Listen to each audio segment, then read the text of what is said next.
Physical refining செய்யப்பட்ட SKM Poorna rice brand oil. 2022 ஆண்டு தர்மபுரம் ஆதீனத்தின் பட்டின பிரவேசத்திற்கு மனித உரிமை காரணங்களை முன்வைத்து மயிலாடுதுறை கோட்டாட்சியர் தடை விதித்தார். அதாவது அப்போதைய அரசின் உத்தரவுப்படி அதிகாரி அந்த தடையை விதித்தார்.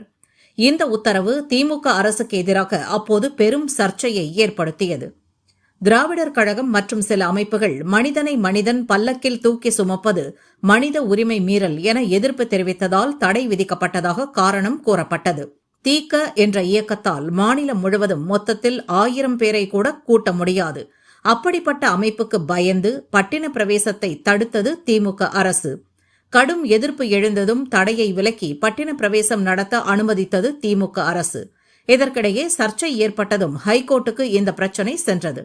அதன் மீது அப்போது உத்தரவு பிறப்பித்த நீதிபதிகள் சுவாமிநாதன், செந்தில்குமார் அடங்கிய பெஞ்ச் பட்டின பிரவேசம் நிகழ்ச்சிக்கு தகுந்த போலீஸ் பாதுகாப்பு வழங்க வேண்டும் என உத்தரவிட்டது. சிலர் எதிர்ப்பு தெரிவித்ததால் தடை விதிக்கப்பட்டது என காரணம் கூறும் அரசு ஆதரவு இருப்பதால் அனுமதி தரப்பட்டது என்று கூறவில்லை.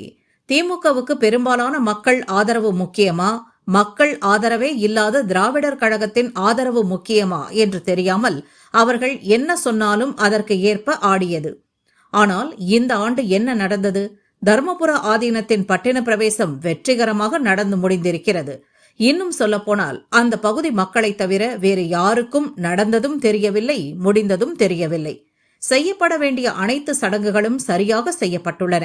அப்பகுதி பக்தர்களும் மகிழ்ச்சி அடைந்தனர். தமிழகத்தில் ஒவ்வொரு ஊரிலும் ஒவ்வொரு கோயிலிலும் இதுபோல ஏதாவது விழாக்கள் ஆண்டு முழுவதும் நடந்து கொண்டே இருக்கின்றன. இந்துக்கள் சம்பந்தப்பட்ட சமாச்சாரம் என்றால் அதில் உடனே மூக்கை நுழைப்பது திமுகவின் ஜாதகம். அதில் மட்டும் திமுகவுக்கு அப்படி ஒரு ஆனந்தம். இதனால் திமுக என்றாலே இந்துக்களுக்கு எதிரான கட்சி என்ற பெயர் வலுப்பட்டு விட்டது. திமுகவின் இந்த செயல்பாட்டால் இறுதியில் என்ன ஆனது? தேர்தலில் தோற்று ஒடுங்கி போய் உட்கார்ந்திருக்கிறது அக்கட்சி. பட்டின பிரவேசம் மட்டுமல்ல, அனைத்து இந்து விழாக்கள், மதச் சடங்குகள், பழக்க வழக்கங்களில் அரசியல் கட்சிகள் தலையிடாமல் இருந்தாலே போதும். அந்தந்த விழாக்கள் அமைதியாகவும் மக்கள் ஆதரவுடனும் நடந்து முடிந்துவிடும். மக்களும் பிரச்சனை பிரச்சனை என்று அதை பற்றியே சில நாட்கள் பேசாமல் அடுத்த வேலையை பார்க்க போய்விடுவர். இந்த ஆண்டு அமைதியாக நடந்து முடிந்த பட்டின பிரவேசம் நிகழ்ச்சியில் இருந்தாவது திமுக பாடம் கற்றுக்கொள்ள வேண்டும். அரசின் வேலை அரசாள்வது மட்டுமே. இதுவே மக்களின் எதிர்பார்ப்பாகும்.